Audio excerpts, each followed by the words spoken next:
8. Vamos ler o versículo de número 1. Agora, pois, já nenhuma condenação há para os que estão em Cristo Jesus. Vamos orar mais uma vez. Pai, como é bom estarmos na Tua presença, adorando o Teu nome, reconhecendo os Teus atributos, declarando as Tuas promessas, as bênçãos que temos através de Jesus, a vida nova que o Senhor nos deu, uma vida para vivermos para o Teu louvor e Tua glória, de fé, de obediência, de santidade. Somos gratos a Ti, Senhor, por tão maravilhosas bênçãos que a Tua graça nos tem concedido através de Jesus. Pedimos nesse instante que o Teu Espírito Santo ilumine a nossa mente nessa leitura meditativa que estaremos fazendo da Tua palavra.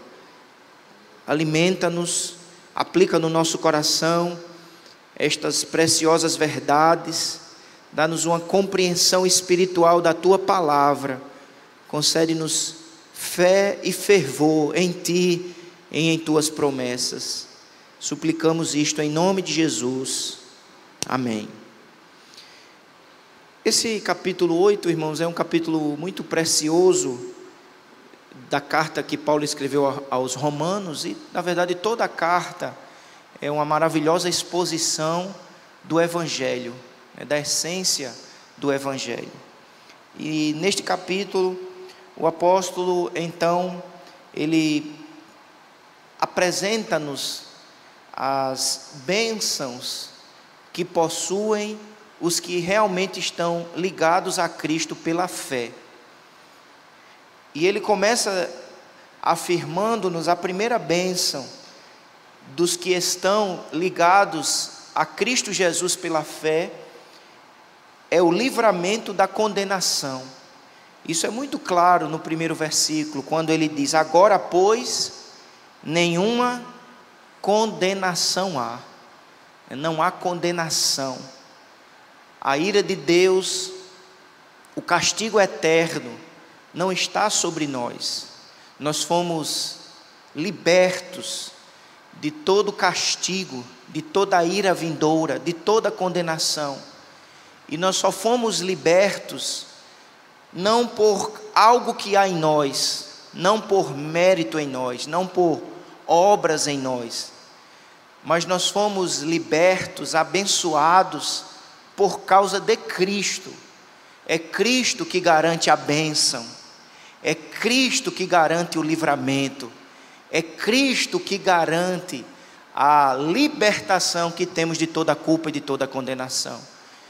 Por isso que ele diz: aos que estão em Cristo há livramento, há bênçãos maravilhosas. E esse primeiro versículo deve nos levar a pelo menos duas implicações. Primeiro, é adorarmos a Deus e agradecermos a Deus, porque Ele providenciou aquilo de que nós mais necessitávamos: livramento de condenação, salvação eterna.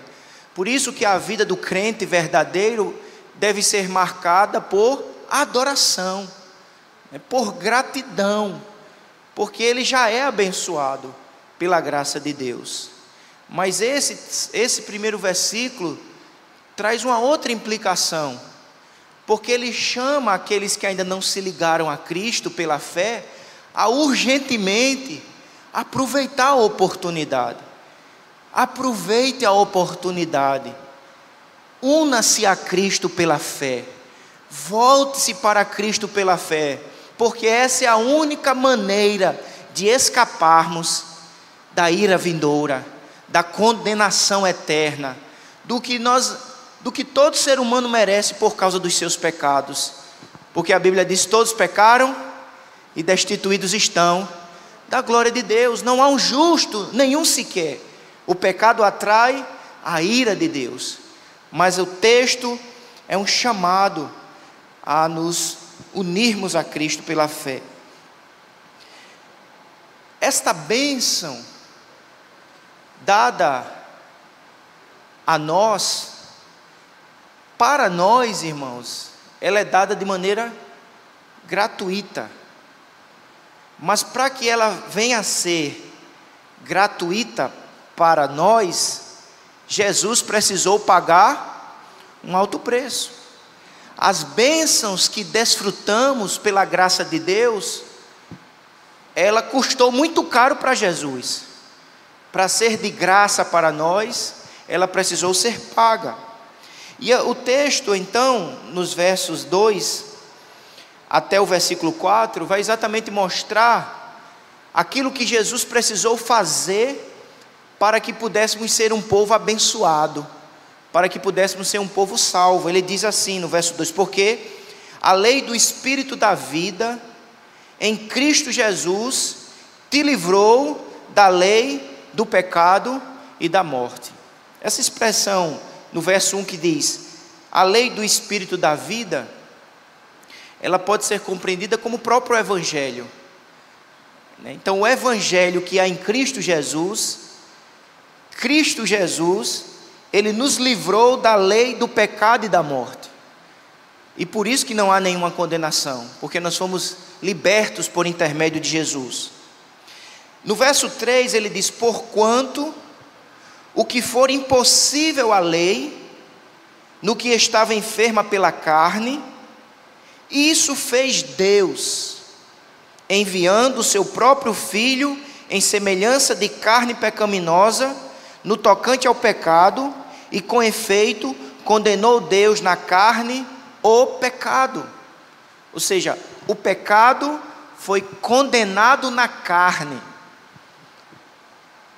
A culpa pelos nossos pecados, ela recebeu um castigo na carne. É isso que ele está dizendo. Só que segundo o texto, a carne que recebeu o castigo pelos nossos pecados, não foi a minha nem a sua, foi a carne de Cristo. É isso que ele afirma de maneira muito clara. Deus fez, Deus cumpriu a obra necessária por intermédio de Cristo, para de fato nos livrar de toda e qualquer condenação. Mas para que pudéssemos desfrutar deste livramento, o pecado precisou ser pago, condenado, a justiça precisou ser satisfeita. E é isso que ele afirma no versículo de número 3: isso fez Deus. Repita essa frase comigo: isso fez Deus. Pode ser mais forte? Isso fez Deus. O que é o Evangelho, irmãos? É anunciar o que Deus fez por intermédio de Jesus. O Evangelho, primordialmente, não é chamar o homem a fazer algo. O Evangelho, primordialmente, é proclamar o que Deus fez por intermédio de Jesus, para garantir a nossa libertação, a nossa salvação. É isso que Paulo está dizendo. Deus fez. E o que é que Deus fez? Deus enviou Jesus em um corpo humano, semelhante ao nosso corpo. Um corpo capaz de padecer o sofrimento e a dor. Por isso que ele diz semelhante, no verso 3, semelhança, enviando o seu próprio Filho em semelhança de carne pecaminosa. Em Jesus não há absolutamente nenhum pecado, mas ele é absolutamente humano. Então nós o víamos de fato, Jesus ele é tão humano, que para que ele fosse identificado na hora em que ele foi preso, Judas disse: aquele em que eu beijar, esse é o Cristo. De maneira que ninguém poderia identificá-lo facilmente, porque não havia em cima da cabeça dele uma auréola, uma luz, um corpo luminoso. Ele era um ser humano que nós o víssemos aparentemente comum. Ou seja, é isso que ele está dizendo. Ele veio como um ser humano, 100% humano, e sofreu as dores que este mundo caído oferece para os seres humanos. Por isso que ele sentiu fome, ele sentiu sede, ele ficou cansado. Diz que ele senta ali no poço onde ele desenvolve aquela conversa com aquela mulher samaritana, diz que ele estava cansado, ou seja, ele é 100% Deus, mas ele tornou-se 100% homem. E aí você diz, por que ele assumiu esta humanidade tão absoluta? Para que ele pudesse realizar a obra necessária que nos livraria definitivamente de toda culpa, de toda condenação, de todo pecado e da ira vindoura. Deus fez, Deus realiza o Evangelho, Deus garante o livramento e a salvação, agindo por intermédio do seu Filho Jesus. E através de Jesus, nós alcançamos plena libertação. A obra de Cristo garante a satisfação da justiça de Deus. É isso que ele diz no verso 4. Deus enviou a Cristo para que o pecado fosse condenado na carne do próprio Cristo. Deus enviou seu próprio Filho para que a lei, o preceito da lei se cumprisse em nós. Verso 4, que não andamos segundo a carne, mas segundo o Espírito. Ou seja, a obra de Cristo é a propiciação pelos nossos pecados. E a obra de Cristo é a satisfação da justiça de Deus. Deus precisou em Cristo pagar a dívida. Como Paulo vai dizer em outra epístola, que todo escrito de dívida foi pago. Por isso que a dívida é rasgada, porque foi pago através da justiça perfeita de Jesus Cristo, em sua vida e em sua morte. A obra completa de Jesus garante bênçãos para nós, o seu povo. Diga amém. A primeira bênção é a bênção do livramento da condenação. A segunda bênção que o apóstolo afirma que nós recebemos através de Jesus Cristo é uma mudança interior.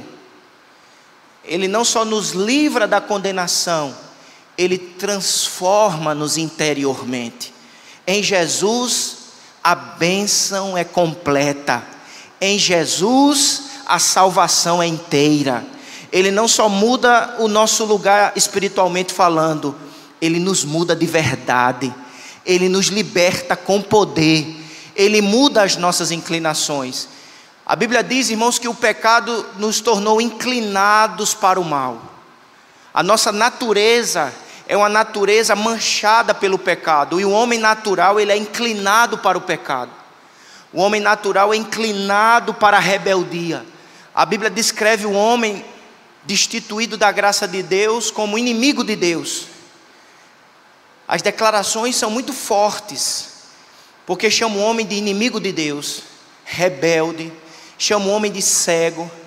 Ou seja, o homem destituído dessa graça de Deus, ele tem uma inclinação para o mal, para o pecado, para distanciar-se de Deus. Mas através de Jesus, o nosso coração é mudado e nós recebemos uma nova inclinação. Ele refaz, ele nos refaz, ele nos regenera.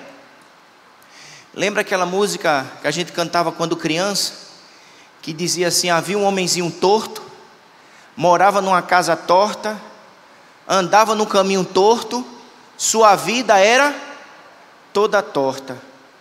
Um dia esse homenzinho torto a Cristo encontrou, e tudo que era torto Jesus endireitou.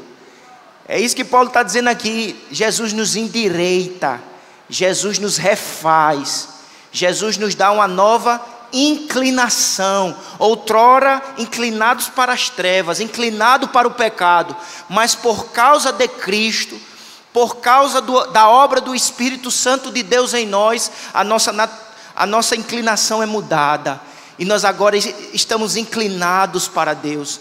Nós desejamos o Senhor, nós nos alegramos no Senhor, nós amamos o Senhor, nós desejamos adorá-lo, nós queremos a sua presença. E por que isso acontece na vida de um crente? Porque o Espírito Santo mudou a inclinação. Amém, igreja? Vamos ler essa verdade que ele vai afirmar nos versículos 5 em diante. Porque os que se inclinam para a carne cogitam das coisas da carne, mas os que se inclinam para o Espírito, das coisas do Espírito. Porque o pendor da carne dá para a morte, mas a do Espírito para a vida e paz. Por isso, o pendor da carne é inimizade contra Deus, pois não está sujeito à lei de Deus, nem mesmo pode estar. Portanto, os que estão na carne não podem agradar a Deus. Vós, porém, leia comigo o verso 9: não estais na carne, mas no Espírito, se de fato o Espírito de Deus habita em vós. E se alguém não tem o Espírito de Cristo, esse tal não é dele. Ou seja, sem a presença do Espírito Santo de Deus em nós, não há salvação, não há regeneração, não há transformação, não há interioridade mudada.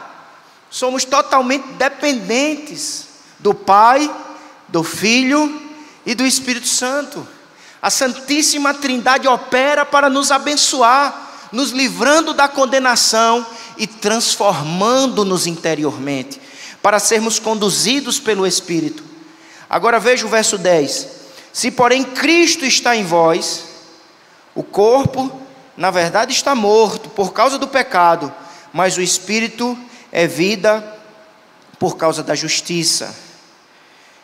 Verso de número 11: se habita em vós o Espírito daquele que ressuscitou a Jesus dentre os mortos, esse mesmo que ressuscitou a Cristo Jesus dentre os mortos, vivificará também o vosso corpo mortal, por meio do seu Espírito que em vós habita.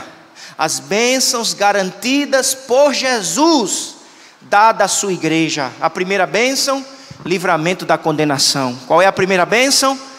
Livramento da condenação. Qual é a segunda bênção? Transformação interior. A nossa inclinação é mudada.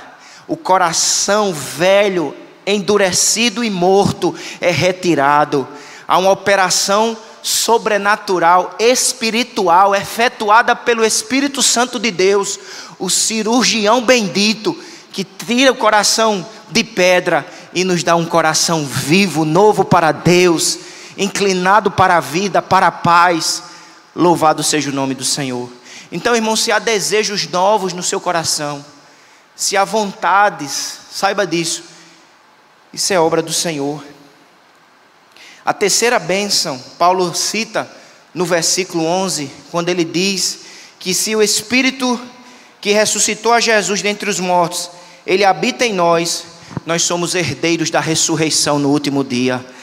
Além do livramento da condenação, da transformação interior, nós somos herdeiros da ressurreição. Quando a trombeta tocar, irmãos, os que estão em Cristo, ou melhor, os mortos ressuscitarão. Mas a ênfase que Paulo dá aqui é para as bênçãos dos eleitos do Senhor, dos salvos pela graça. Eles receberão um corpo glorioso, semelhante ao corpo de Jesus Cristo, para viver na presença do Senhor, vendo a Jesus face a face, no novo céu e numa nova terra. Maranata, ora vem, Senhor Jesus. É a bênção do livramento, é a bênção da transformação, é a bênção da esperança bendita. Irmãos,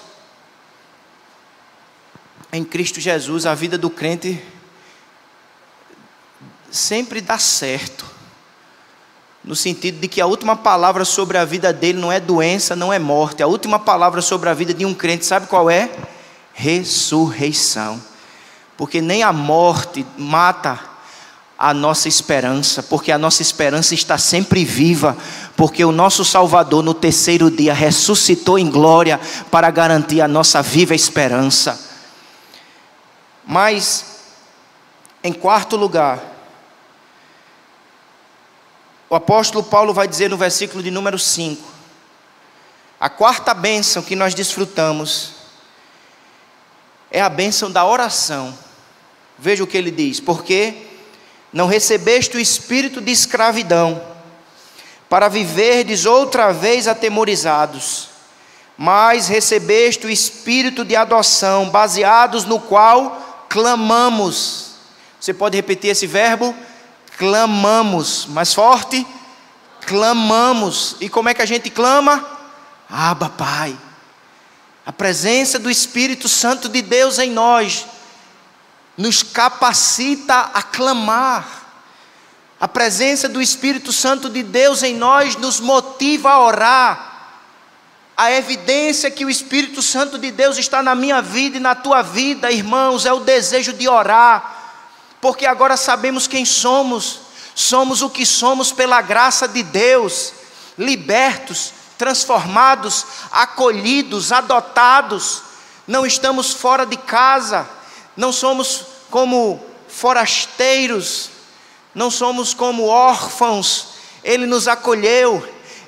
O Pai nos adotou por intermédio de Jesus. Nós temos acesso à presença de Deus. E diante de Deus podemos chamá-lo de Pai. Na certeza de que através de Jesus nós temos um relacionamento vivo, íntimo, próximo. Ele não nos vê como estranhos. Ele nos vê como filhos. E o filho tem acesso à casa. O filho tem acesso à mesa, o filho tem acesso ao Pai. Louvado seja o nome de Jesus. Orar, irmãos, é saber o que somos, e somos o que somos pela graça de Deus em Cristo Jesus. Libertos, transformados, cheios de esperança na volta gloriosa de Jesus. E sabemos que através de Jesus o véu do templo foi rasgado de alto a baixo, todas as barreiras foram retiradas, e eu e você, pecadores salvos pela graça, temos acesso ao trono glorioso de Deus. Ele está assentado sobre um alto e sublime trono, e este Deus glorioso, todo poderoso, eu posso me aproximar e chamá-lo de Pai. Imagine, irmão, que privilégio. As pessoas às vezes se orgulham, porque de repente teve uma audiência com uma pessoa famosa, poderosa, um governador, um prefeito, um presidente. Mas imagine nós sermos recebidos com carinho, como um filho, aquele que é o Senhor dos senhores, o Rei dos reis, o grande eu sou, o alfa, o ômega, o princípio, o fim, o onisciente, onipresente, onipotente, o criador do universo, o sustentador de tudo, o governador de todas as coisas. E a gente poder chamá-lo de Abba, Pai. E se nós aplicarmos isso em nossa vida de maneira prática, irmãos, aquele problema gigante, aquela preocupação enorme, quando a gente entra na presença dele e diz Abba, Pai, o pecado ficou desse tamanhozinho, ou melhor, o problema, por causa da grandeza, do poder e da excelência ao qual nós estamos tendo acesso.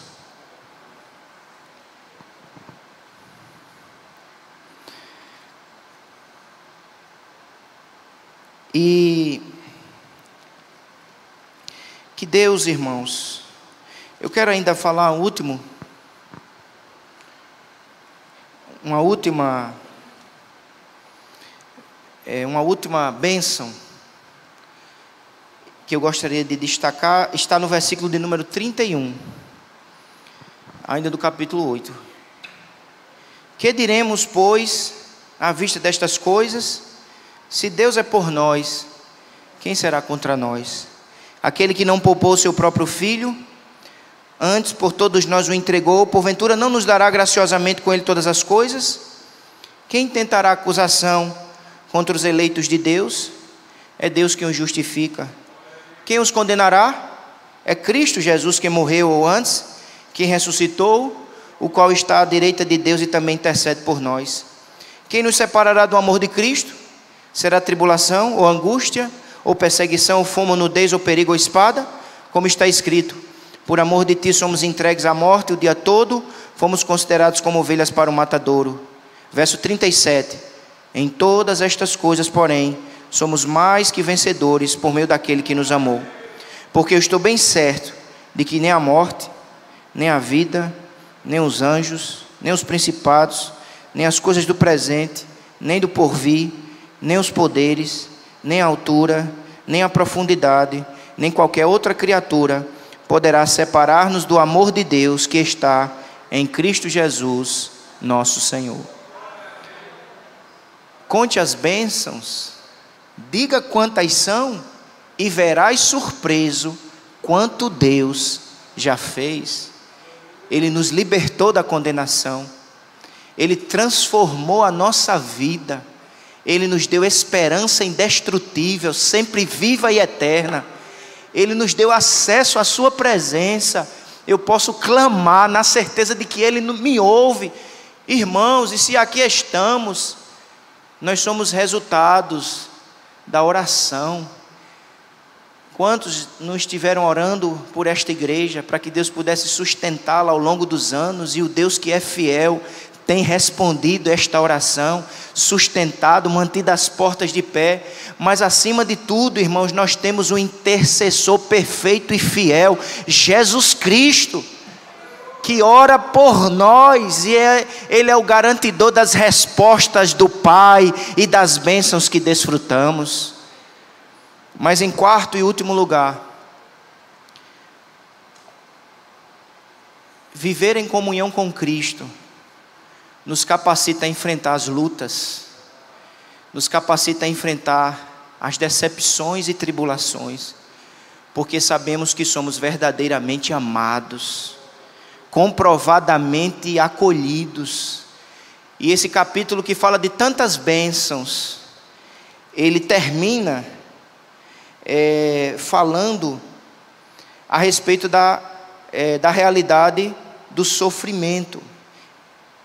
Eu queria, para concluir, ler os 17 e o 18, que diz assim: ora, se somos filhos, somos também herdeiros, herdeiros de Deus e co-herdeiros com Cristo. Se com Ele sofremos, também com Ele seremos glorificados. 18, porque para mim tenho por certo que os sofrimentos do tempo presente não podem ser comparados com a glória a ser revelada em nós. Há lutas, há sofrimentos, mas nenhum sofrimento, nenhuma luta destrói a obra de Cristo presente em nós, aqui e agora, e garantida no futuro. Nós somos um povo da esperança, irmãos, porque nós temos Jesus, aquele que nos salvou, está salvando e nos salvará em glória. Louvado seja o nome do Senhor para sempre. Vamos orar. Pai, graças te damos, Senhor, por tua palavra. Ela é tão preciosa, ela nos revela verdades tão benditas, Senhor, que possamos aprender a contar as bênçãos, a desfrutar desta realidade de maneira viva, de maneira real, Senhor.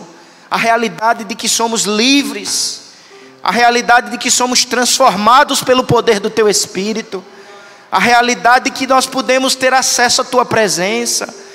Dá-nos fervor na oração, Senhor. Perdoa as nossas negligências na oração.